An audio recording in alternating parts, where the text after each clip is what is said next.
Have you ever questioned whether democracy is truly the greatest invention of political governing systems that human beings can have? Or have you also questioned whether it's actually that efficient? In this video, I'm going to basically invert democracy on its head. And yes, it's going to be absolutely contradictory to what people are taught in schools and in standard textbooks. This is going to be a video completely dismantling democracy. I'm going to go step by step through my argument. So let's begin with a historical framework to where we are today.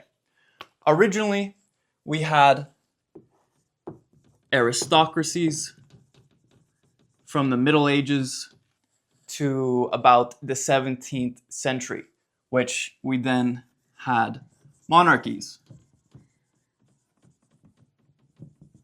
And I'm specifically referring to like a constitutional monarch rather than under the aristocratic times, you had more of like a feudal monarch. Okay. And then we had democracies.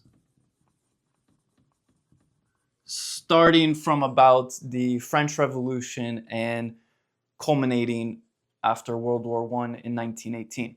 So we also have what Aristotle described as the three main forms of government, which is monarchy, rule of one, oligarchy, rule of few, and democracy, rule of the many. And the question I have for you is democracy better than a monarchy or oligarchy? And also to keep in mind some historical perspective is that history is written by the winners. We know this. So over time, as we developed from monarchies to democracies, that's what they tell you. Oh, we have democracies now and it's all progress. Of course, we're the freest and most prosperous civilization that has ever existed. But that's where we get into economics and even human action. And we describe that, is it because of democracy or in spite of democracy? So let's begin with our points against democracy. The first one is ownership. When a king owns the land, he's basically the sole decision maker, okay? Let me begin by defining that a state is a territorial monopoly on decision-making, legislation, and coercion. And what this means is that the state owns the land and can do what it wants with it. Under a monarchy, I'm going to basically compare monarchs to democratic politicians.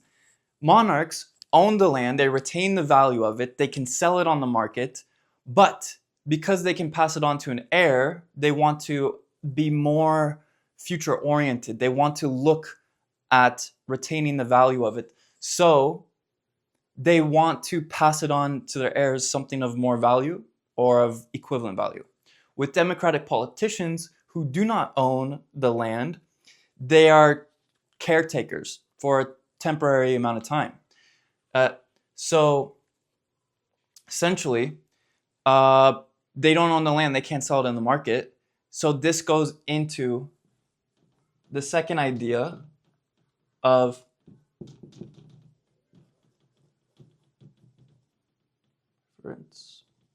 time preference. With a monarch, he's more future oriented, as I said. So he owns the car. He wants to take care of the car. Obviously the land, but using cars as an analogy. Whereas democratic politicians are like children who are caretakers, temporary caretakers. They can only own the land, use the land for 4, 8 years, maybe 12 years. So they're much more present-oriented, future-oriented. So they're short-sighted. They want to have all the fun now because what they can't do now, they won't be able to do in the future. So they want to actually consume as much of the capital as they can because they can just kick the can down the road. So they raise debts, they incur the debts, and they're not held liable because they can pass it on to the future generations to pay. So time preference, they're looking for the current use of the land. Now, let's continue.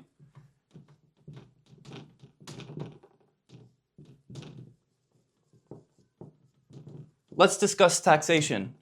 Under a monarch, if you wanted to tax the people knew, okay, the king is taxing us. Why is he taxing us? Maybe he wants to raise money to wage a war. Okay, you tax us now, you're going to have to pay this back in the future. So the king was held liable for his debts.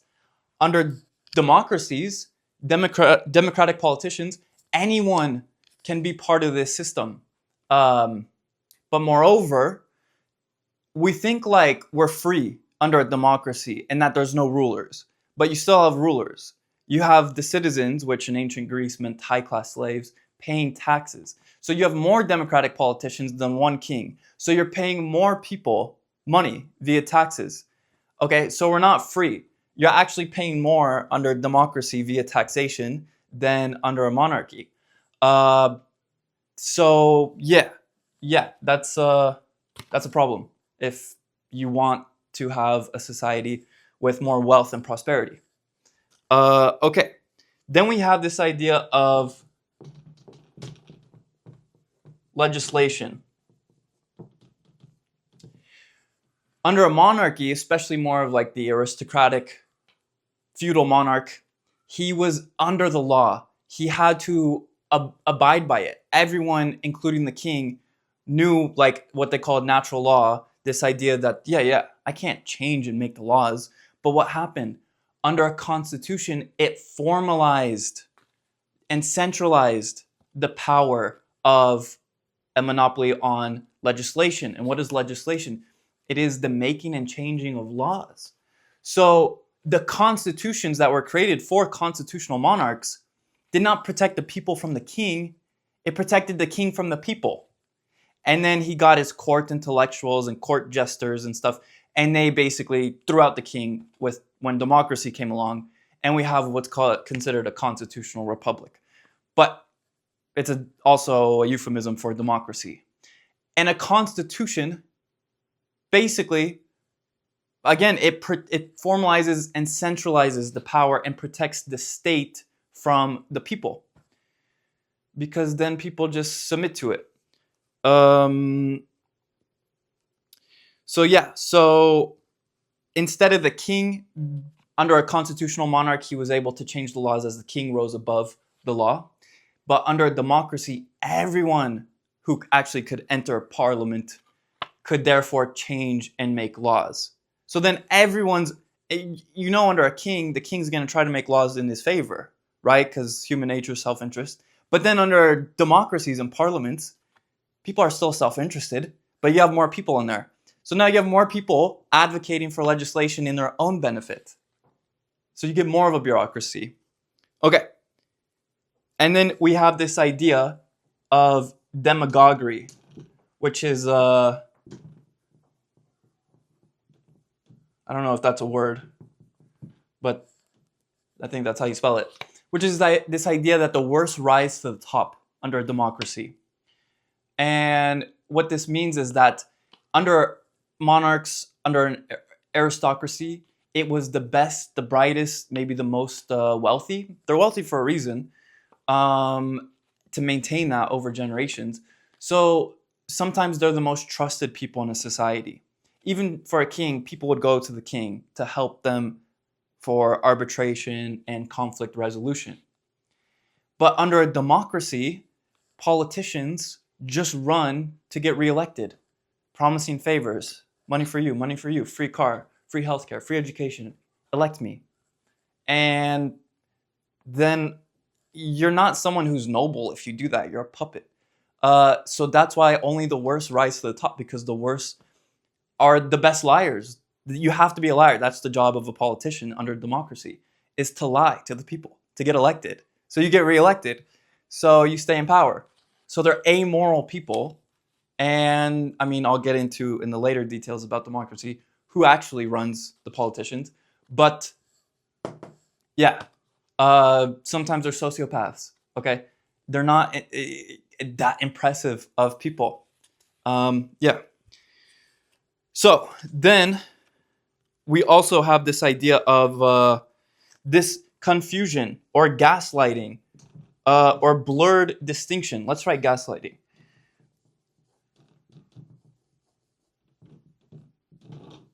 Gaslighting. Essentially, we have a blurred distinction of the ruled and the rulers, where under the aristocracies, the monarchs, you're like, okay, that person's an aristocrat, or they're from nobility, or they're the king. I know that they're ruling me as a serf. But under democracy,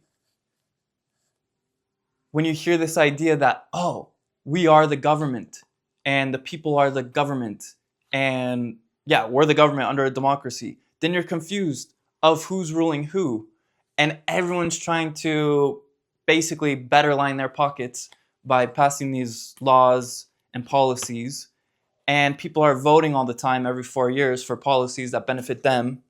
So you don't know who's taking your money, who's incurring more debts, who's starting the wars around the world. You're confused.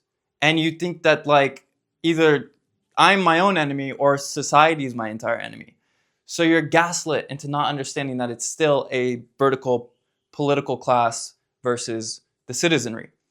Okay, so let's continue.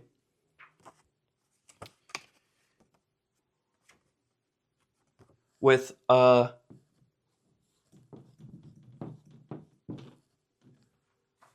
we have the politicization of society, both culturally and physically.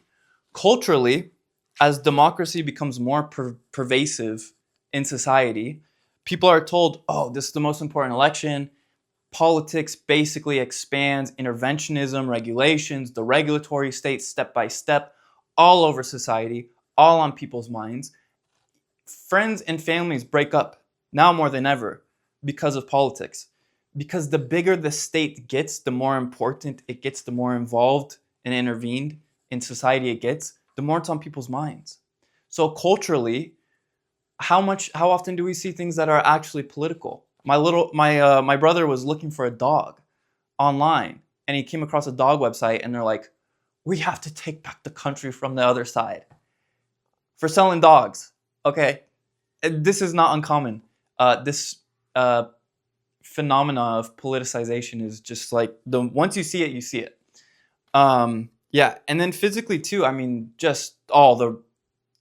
people get taxed 40% of their income in California and other states, New York, right? 50% maybe.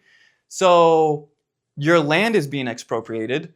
Yeah, again, under the aristocracies, the nobility, the king, the people, the nobility owned their land. But once we had the constitutional monarchs, constitutional democracies come in, then you no longer owned your land. It was fiat land. The government literally can take it at any time with eminent domain. So you don't really own your land. You pay taxes for your home, okay? For your income. So you don't really own it. The government has a higher claim to it than you have of it, okay? So also to reference the great economist Frederick Bastiat, who said, the state is the great fictitious entity which everyone tries to live at the expense of everyone else. And this means that basically the more welfare you introduce into a society, then everyone wants a piece of that pie. And they think that like, oh, I don't need to produce. Everyone else around me is producing. So I'll just reap the benefits and not have to contribute anything. And where do you think that leads a society? Let's continue off that point of rewarding unproductive habits, okay? This is the idea, as I just mentioned, that with democracy, with the legislations, where everyone's trying to benefit themselves at the expense of everyone else, then I don't have to work. And the habits that we create in a society is infantilization. Whereas under monarchies and aristocracies, people were working on constructing, temples, churches, buildings that they wouldn't live to see the completion of, because they believed in the future and future generations and passing off land, more value to their heirs. Whereas under a democracy, it inverts this. It says, no, no, no, like be short-sighted, be completely focused on yourself, get everything as much as you can from the state, which is just the public, and you don't need to contribute. We'll take care of you. So it really creates this hyper dependency in people and society. And I mean, that leads step by step to the impoverishment of society. Think of a third world, okay? Do you really think that the Western first world countries of today are immune from becoming third world? And obviously a lot has to do that with money, which perhaps we'll get to, or maybe in another video. But then you have this idea of plutocracy, or rule of the plutocrats. And what are the plutocrats? The plutocrats are essentially a subclass of the super wealthy, the bankers, the CEOs of corporations, who basically recognize that I can use politicians and the political system to my own benefit, to make me way more wealthy, way more rich than I could be on my own means. So what do? They get lobbyists, and basically they go into DC and they say, hey, we need you to pass this law. And if you pass this law, I'll cut you a check. Or I'll make you a future manager on my board of my company. So this is the revolving door of statism, of lobbying, of corporations, corporatism. This is where you get the cartelization of companies that was so prominent in the progressive era of the United States, which is like 1930s or so, and where you just had all these corporations getting all these regulations passed to basically insulate themselves from competition. So it's not a free market, capitalist market economy that we have in the US. It's actually a lot more closer to fascism, where you have all these regulations and interventions and welfare for the billionaires. That's what's going on in this system. So that's kind of the plutocrats. They're the subclass of the super rich, and they're basically the ones in the shadows creating all the policies that they want passed. And politicians, democratic politicians, like I said, are just puppets. They are the mask, the face of these institutions. Then what you have is this idea of war, the conduct of war. Okay, so under a monarchy, usually it was about territorial limited expansion, because he was a hereditary monarch, so he had a dynasty, and you have these other dynasties and they're at conflict. So we need to go to war. I need to kill the other king, right, to preserve my dynasty, my land. And the people understood this. And so it was limited in the sense that I'm going to kill the king if I'm the king. And if you're my citizen, then I need your money. So let me incur some debts by raising some taxes from you. You pay me, I'm going to go in, and I'll pay you back. People understood this arrangement. Under a democracy, the democratic politicians basically, where we had a world of democracy, they turned the wars to be ideological instead of limited. The people themselves, because they can be drafted, and they're also part of the tax farm, the tax serfs, that they're funding the enemy government. And these people in the Middle East or in Russia, they don't believe in democracy. So we need to humanely go over there and fight them. And that's where you get this super elusive idea of, making the world safe for democracy and freedom and honor and glory. And so you just wage wars, and they're total wars. They're not limited anymore. Then you use things like bombs and nukes and missiles, because who gives a shit? They're all crazy. They're all bad. Actually, I don't know if they'll ever come around to our ideas of democracy and freedom. So they all need to be wiped out. Boom. So you get, this whole hyper mass murders of civilians, because that's the result. That's literally the logical conclusion of democracies and war. Okay. And so this is the distinction between monarchies and democracies, is the private conflict distinction. Then, what's worse is you get a combination of these two, plutocrats and the conduct of war, and when you add these, they produce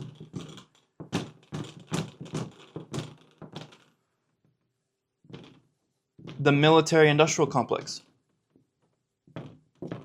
Oh. Okay, so let me explain this to you. What is the military-industrial complex? We had, under a democracy, at the founding of the US, was with what are considered the Madisonian institutions of the executive branch, legislative branch, judicial branch, right? Then after World War II, we had the Trumanite institutions. And the Trumanite institutions are the Pentagon, the CIA, the NSA, the Joint Chiefs of Staff. The Trumanite institutions basically outnumber the executive branch in their cabinet members 60-1, I believe, or 12-1, something crazy ratio. So the Trumanites bubble up these foreign policies, and the Trumanites are a bureaucracy. The Department of War, formerly known as the Department of Defense, and formerly, I believe in 1947, it was also referred to as the Department of War. Okay, what do you think the Department of War does? It commits wars. If you had a Department of Butchery in a zip code, then the butcher would be butchering. So they look for wars to win. And at the same time, they're trying to maintain their world empire, their hegemony around the world, because they realized that the plutocrats realized it's actually lucrative. We can make so much money if we actually get the deals to build bombs and missiles and armaments for the democratic state and their conduct of war. Moreover, we'll get more money if not only we build the weapons to destroy a place around the world, but if we get the contract to rebuild that place that we just destroyed. How much money are you making? This military-industrial complex that the Trumanites and the plutocrats have created is like $6 trillion. Pure blood money. Because you have to, if you're going to build bombs and missiles, well, you have to use them. So they're looking for justifications to use them, whether it be in Russia, via the proxy Ukraine, whether it be in Israel, via the proxy in Iran, or in Afghanistan, or Iraq, or Libya, or Syria, via the proxy of Israel, or the 800 military bases around the world. We have to use the bases. If we built the base, why wouldn't we use them? So they're literally making money off war, off the blood of women, children, and men around the world. Not to mention even U.S. soldiers. The U.S. soldiers die, but that's a cost. And then they justify proxy wars of having Ukrainians die fighting Russia rather than Americans fight Russia. And I've heard this. I've been in the room where the CIA was established, where it was created in D.C., and I've been to the person whose home owns there, and he told me, because he's in the deep state, he's on the CIA, whatever, but he told me, he's like, yeah, but it's better if the Ukrainians fight the Russians than if you fight the Russians. And I'm like, you're sick. That's how you view it. But they're making money. And a man will grow to love anything he puts his money behind.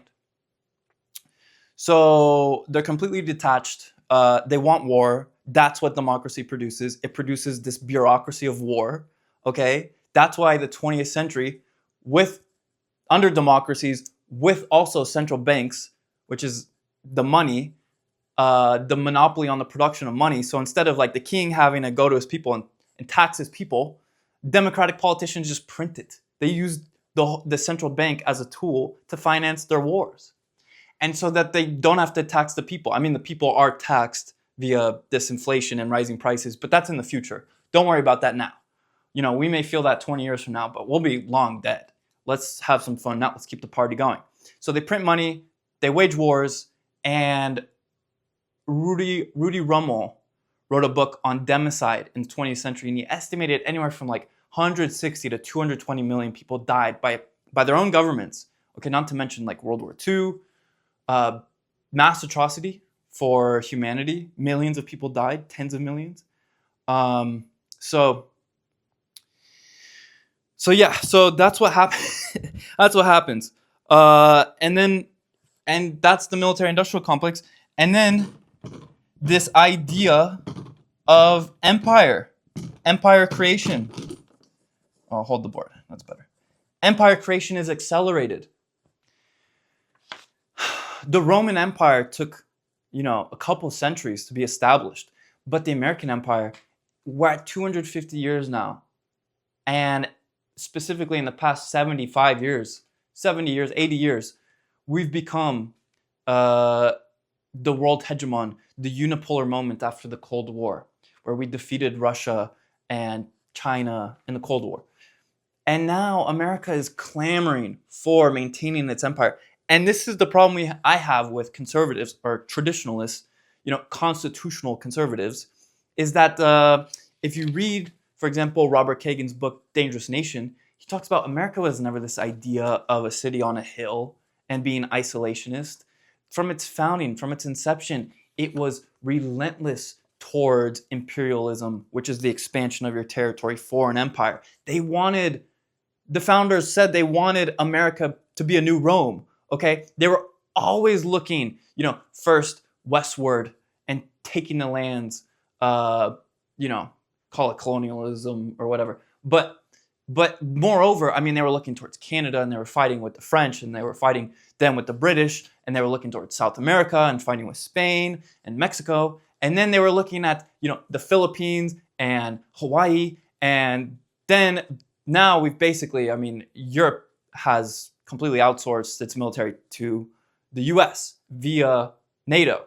So this is a military alliance, and they're still trying to beat Russia via the proxy wars, and they're trying to conquer the Middle East for the oil, for this scarcity. But that's the problem, is if you have an empire abroad, you can't be a liberal, or a free country domestically. Oh, no. We need the people to pay for it via this taxation and inflation, or via their bodies, via the draft and conscription, which is just a form of slavery.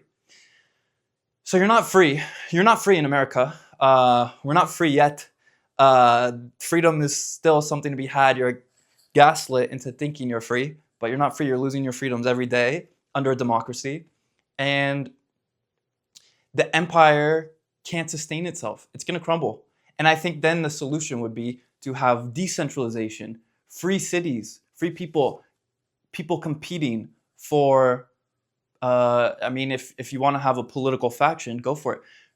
At least that applies a competitive aspect, a competitive pressure to DC, to the nation state, to actually protect your property and your life. But they don't do it now. But they raise the prices of everything, of their justice and service, and the quality goes down because they have a monopoly on it. The government is a monopolist. For leftist socialists who would clamor about, oh my God, monopoly, the product of capitalism. It's not true. It's inimical to capitalism, pretty much. There's details on that. But the state and the government is a monopolist. They're monopolists on legislation, making and changing laws, on coercion, the use of force via police, and decision-making as an arbitration agency. So I don't get it. Why are leftists like this? They're like, I'm anti-monopolist, but they think that that's a product of the market and capitalism. It's a product of the state, of the nation state. But they have a lot to learn. So the way this happens is basically with the money. And I think the solution really is then just to have a separation of state and money production. As long as the state can produce the money, it funds all this, and that's why democracy is a mistake. It's a complete undermining socialization of impoverishment. Even Jean-Jacques Rousseau, the most fanatic advocate of democracy, said it's nothing more than a moderate form of communism and can only work within small groups of people. Because when you get into these big groups like nation states of 330 million Americans plus, no one knows each other. I don't know my neighbors, okay? I'll loot them if I can vote for it. Give me all your money. Of course I'm going to vote for that, right? I don't vote, but that's the idea. only in small groups of people. If I know you and I like you, I want you to have your capital because I want you to invest it to be something productive. But if I don't know you, I don't give a shit, I'm going to take your money. That's the mentality, infantilization that democracy produces. So democracy, 2 thumbs down. It's so 20th century.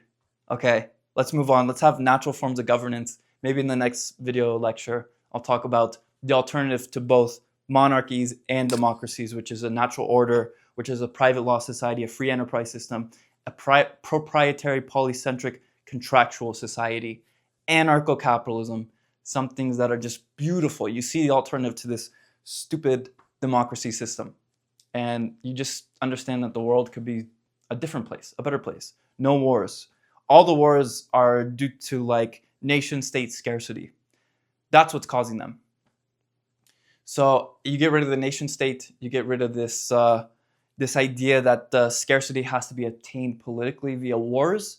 You can actually improve both everyone. It's like growing the pie. There's no fixed pie in the economy. You grow it when you exchange, when you have a deepening of the division of labor. And that's the idea I'm trying to promote here. So freedom and peace and freedom. Thank you.